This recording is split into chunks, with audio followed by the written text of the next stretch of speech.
Hi everyone, welcome to Tech Tricks tutorial. In today's video, I'm going to show you how to share Canva design on WhatsApp from laptop. So this is a very easy tutorial. First, you just have to log into your Canva and make sure that you have logged into the correct account. If you don't have yet, then sign up. Then for example, you wanted to share a project here, then all you have to do is to tap the share button at the top right corner. Click this, and you will see this copy link. And all you have to do is to copy this one, go to your WhatsApp, and then paste. And you can also address the access of this project right here. Okay.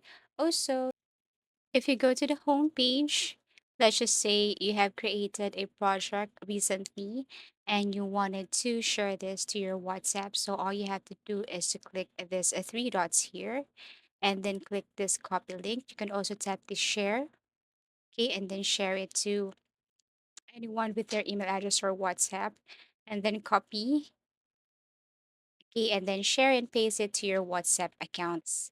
Okay, so I really hope that this video helped you. Thank you so much for watching and see you again in our next video tutorials.